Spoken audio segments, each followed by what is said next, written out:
Puluhan tahun yang lalu dikisahkan bahwa dulunya ada seekor naga mendarat di negeri Wallachia yang awalnya sang naga tersebut membantu kerajaan dalam berperang. Namun tak lama kemudian, naga tersebut meninggalkan negeri itu dan dicap sebagai pengkhianat raja. 20 tahun kemudian, kisah akan berfokus pada keluarga miskin yang terdiri dari ayah, ibu, dan anak remaja bernama Lukas yang selalu menjalankan rutinitasnya sebagai petani miskin. Namun meskipun kekurangan, mereka selalu bersyukur dengan apa yang ia punya dan selalu bahagia.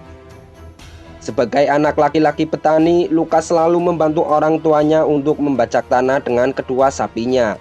Karena kelelahan, Lukas pun sejenak istirahat di rerumputan yang tidak jauh dari rumahnya. Akan tetapi, ia harus kembali bangun setelah mendengar suara cerita dari seorang wanita. Penasaran, ia pun langsung berlari menuju sumber suara yang ternyata seluruh keluarganya sedang diserang dan dibantai oleh sekelompok pembunuh yang dikenal sebagai The Bear, The Wolf, The Scorpion, dan The Snake. Setelah puas membunuh keluarga Lukas, gerombolan pembunuh itu pun kemudian membakar rumahnya dan berpencar untuk menjalankan rencana pembantaian berikutnya. Sementara Lukas hanya bisa menangis dan melihat dari jauh rumahnya telah dilalap api. Karena sudah tidak memiliki apa-apa selain 2 ekor sapinya, Lukas lalu memutuskan pergi ke kota dan berencana menjual sapi-sapinya untuk mendapatkan uang demi bisa bertahan hidup. Di tengah keramaian kota, secara kebetulan ia bertemu dengan rombongan kerajaan yang dipimpin oleh seorang raja bernama Razvan, yang mana sang raja mencoba untuk mendengarkan keluh kesah rakyatnya.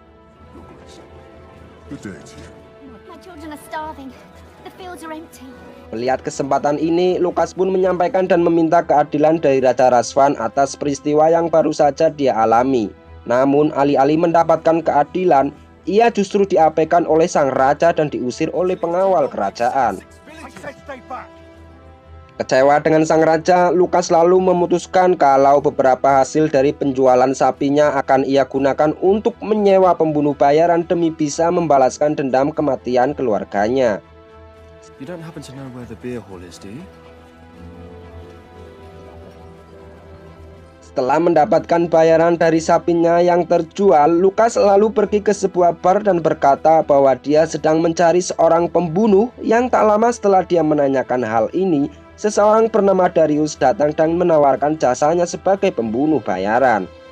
Pembunuh bayaran lainnya yang mendengar pembicaraan Darius dan Lukas tentang besarnya bayarannya pun mendekatinya. Namun karena mereka saling menginginkan untuk diperintahkan Lukas dengan bayaran tersebut, menjadi berdebat, berebut untuk dipilih hingga akhirnya perkelahian pun tak terhindarkan.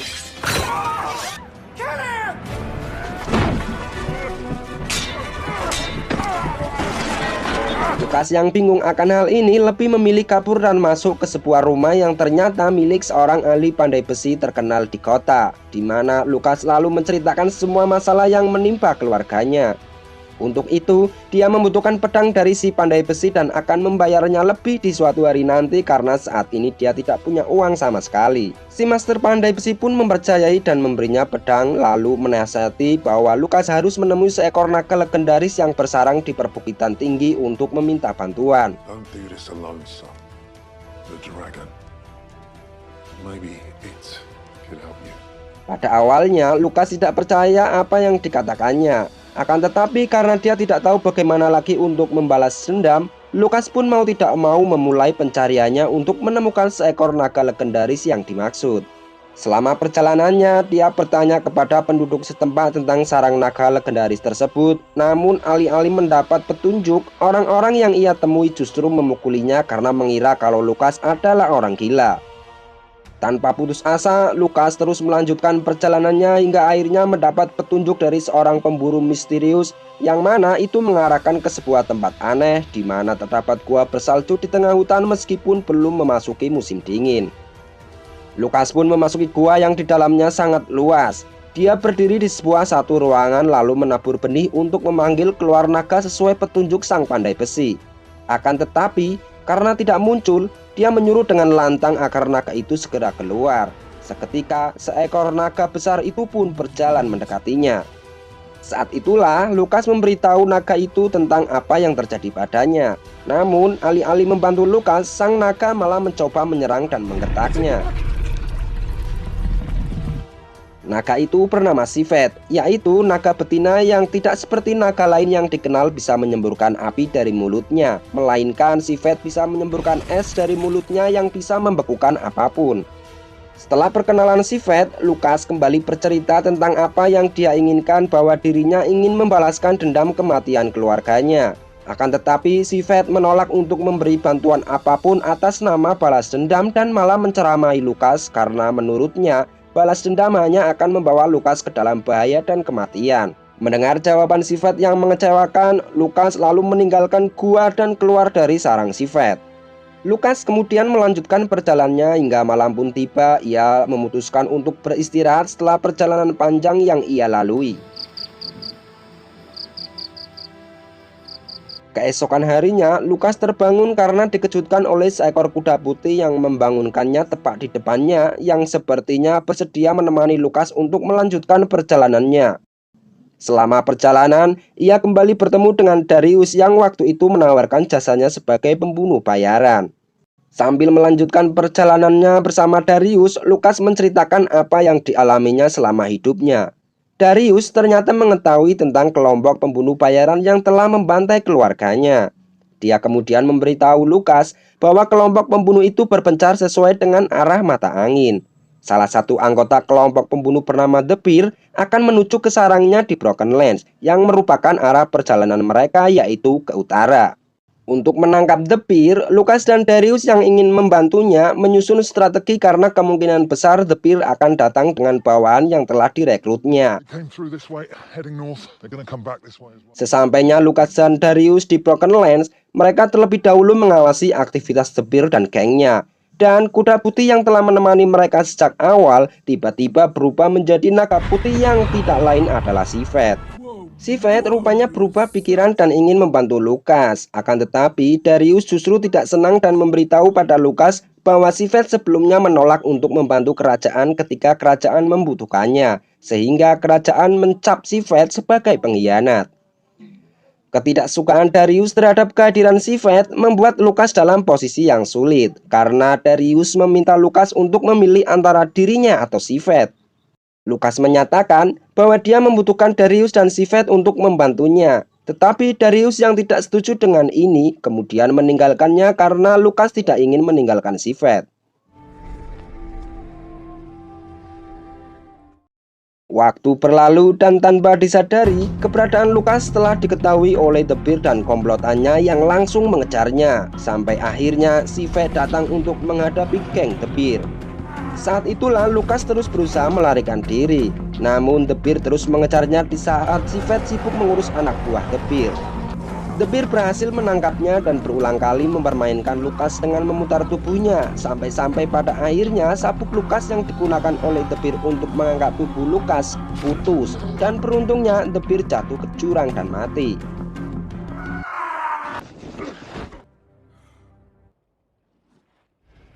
So what do we do with him? One down, 3 to go. Perjalanan Lukas pun terus berlanjut dengan ditemani Sifet yang menuntunnya ke sarang The Wolf, yang mana sepanjang perjalanan menuju sarang The Wolf, Lukas dan Sifet saling berdekatan hingga akhirnya saling mengenal. Akhirnya mereka tiba di suatu kawasan hutan yang tiba-tiba The Wolf dan pasukannya menghadang. Sifet pun kembali menyerang mereka semua dengan semburan saljunya sampai menyisakan The Wolf, yang kemudian Sifet mencekram The Wolf dan menahannya agar bisa menunjukkan kawanan penjahat lainnya.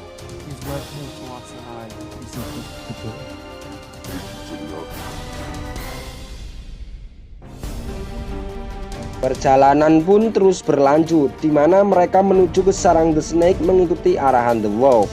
Ternyata saat Lukas sampai di sana, Darius sudah lebih dulu datang dan berencana melakukan aksinya untuk menyerang The Snake. Namun sayangnya, upaya Darius untuk menyerang The Snake gagal karena jatuh, sehingga dirinya ketahuan dan membuatnya terpojok. Melihat Darius yang berada dalam posisi sulit, Sifet tidak tinggal diam. Dia kemudian membantu Darius untuk menyerang pasukan The Snake dengan meludahkan es dari mulutnya. Dalam pertarungan menghadapi pasukan The Snake, Lukas dan Sifet lengah akan The Wolf, sehingga The Wolf berusaha melepaskan ikatan yang mengikatnya untuk melarikan diri. Namun Sifet berhasil mencegahnya dengan membekukan lengannya hingga patah dan terlepas dari tubuhnya. Sementara The Snake yang berusaha melarikan diri berhasil dikejar oleh Lucas yang langsung menjatuhkannya hingga akhirnya terjadi pertempuran sengit antara keduanya, di mana Lucas berhasil melumpuhkan The Snake.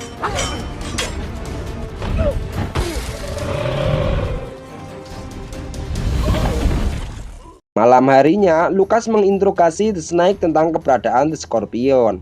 Namun itu semua sia-sia, karena The Snake sangat keras kepala dan tidak mau memberitahu keberadaan The Scorpion. Pagi pun tiba, Lucas dan Darius menuju ke kota kerajaan untuk memasukkan The Snake ke penjara. Akan tetapi, malamnya saat Darius berada di bar, dia tiba-tiba diserang oleh pasukan kerajaan setelah menangkap dan memenjarakan The Snake. Di sini akhirnya terungkap bahwa pembantaian keluarga Lucas oleh 4 penjahat itu memang dipekerjakan oleh kerajaan untuk membunuh orang miskin agar persediaan makanan tidak terbagi ke rakyat miskin dan ketersediaan makanan tetap terjaga sehingga di dalam kerajaan tetap makmur. Saat itu jugalah salah satu bukti kekejaman dari perintah raja berupa selembar kertas untuk membunuh orang-orang miskin yang Darius ambil dari markas The Snake diambil oleh prajurit karena mengiranya kantong kecil milik Darius itu berisi sejumlah uang.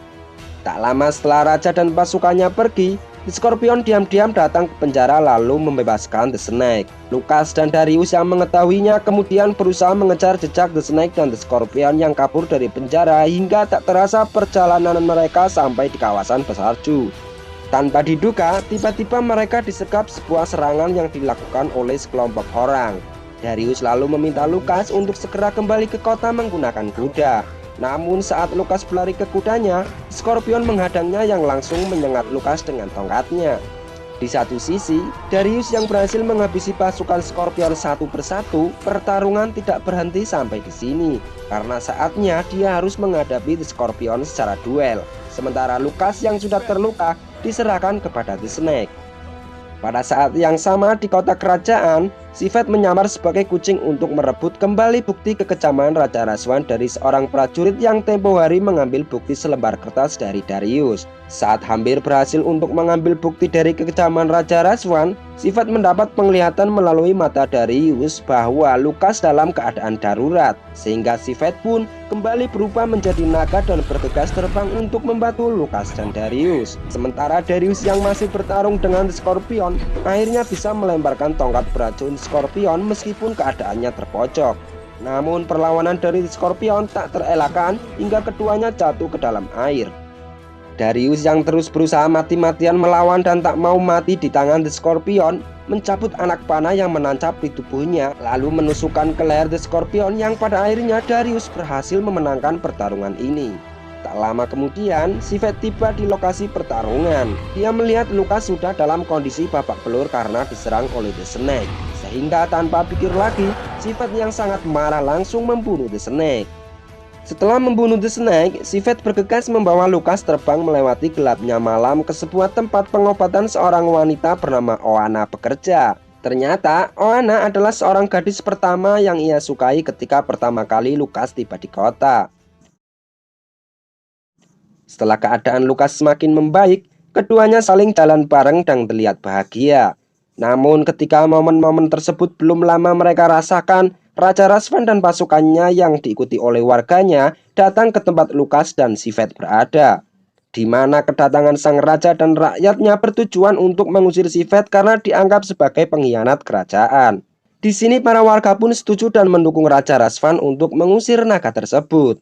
Akan tetapi, tanpa diduga The Wolf yang ternyata masih hidup tiba-tiba muncul dan membongkar semua kebusukan perilaku jahat sang raja yang telah memerintahkan dirinya untuk membunuh orang-orang miskin, sehingga kerajaan yang dipimpinnya selalu terlihat tampak makmur. Untuk mencari bukti kekejaman sang raja lainnya, Sifet yang mendengar pengakuan The Wolf kemudian menawarkan perlindungan kepada siapa saja yang mau jujur tentang perlakuan raja. Seketika beberapa pengawal raja mulai angkat suara dan menceritakan kekejaman Raja Razvan hingga pada akhirnya Raja Razvan dipaksa turun dari tahtanya oleh sekelompok pengawal dan rakyatnya. Raja Razvan yang tidak bisa mengelak lagi kemudian diborgol oleh pengawalnya dan para warga sekarang tidak lagi membenci naga Sifet karena telah mengetahui kejadian yang sebenarnya. Maybe one day you'd make a good king. Pada scene terakhir ini, Lukas kembali ke rumahnya dan hidup bahagia bersama Oana dengan membangun kembali pertaniannya. Dan pada suatu kesempatan, orang-orang yang datang dari kota mengunjunginya untuk merayakan dan mengadakan pesta bersama. Tak ketinggalan, Sifet yang saat ini juga menjadi bagian dari masyarakat, ikut berpesta dan bisa hidup damai berdampingan dengan masyarakat, dan film pun tamat.